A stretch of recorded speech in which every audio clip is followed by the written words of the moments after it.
तायुम रोते हुए उसे कहने लगा कि तुम मुझ पर गुस्सा नहीं थे। युनवो ने कहा कि मैं क्यों गुस्सा करूंगा। तायुम कहता है कि तुम मेरे टेक्स्ट का रिप्लाई नहीं कर रहे थे। तो युनवो ने बताया कि ऐसा कुछ भी नहीं है, तुम भी बिजी थे और मैं भी काम कर रहा था इसलिए। तायुम कहता है कि जब मैं हर रोज काम से वापस आता हूँ तब तुम हर रोज सो रहे होते हो। युनवो ने बताया कि क्योंकि मुझे नींद आ रही होती है इसलिए, और मैं तुम पे कभी गुस्सा कैसे कर सकता हूँ, तो रोना बंद करो ठीक है। लेकिन तायुम का रोना बंद नहीं हो रहा था कि मुझे लगा था कि तुम मुझे ब्रेकअप के लिए कहने वाले हो। मैं डर गया था कि तुम बहुत ज्यादा गुस्सा हो और सच में इस बार तो तुम मुझसे ब्रेकअप करने वाले हो। युनवो समझ गया कि लास्ट टाइम जो हुआ था उस वजह से तुम ऐसा सोच रहे थे, इसमें तुम्हारी कोई गलती नहीं थी। फिर युनवो ने भी तायुम से सॉरी कहा, मतलब कि उसने ये पूछ के तायुम को चिंता में डाल दिया कि कितने कितने लोग तुम्हें पसंद करते हैं, कब कब उन लोगों ने तुम्हारे साथ फ्लर्ट किया था। अब कहाँ तायुम वो सब कुछ याद करने जाएगा। फिर युनवो ने उसे बता ही दिया कि वो प्रेग्नेंट है।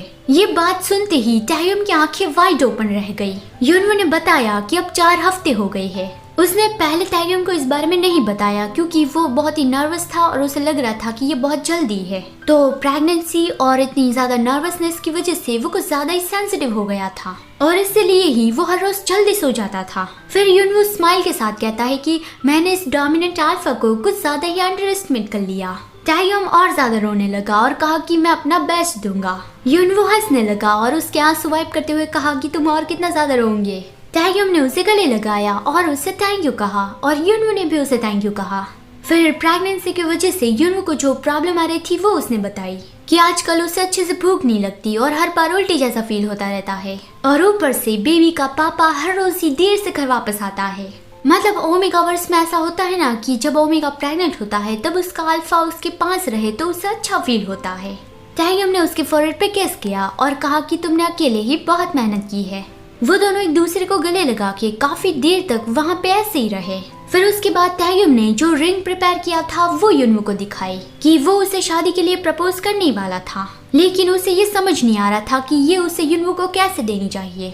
उसने युनवो के हाथ में वो रिंग पहना दी और कहा कि मैं तुम्हें प्रॉमिस करता हूँ कि मैं तुम्हें खुश रखूंगा। युनवो चलो शादी कर लेते हैं।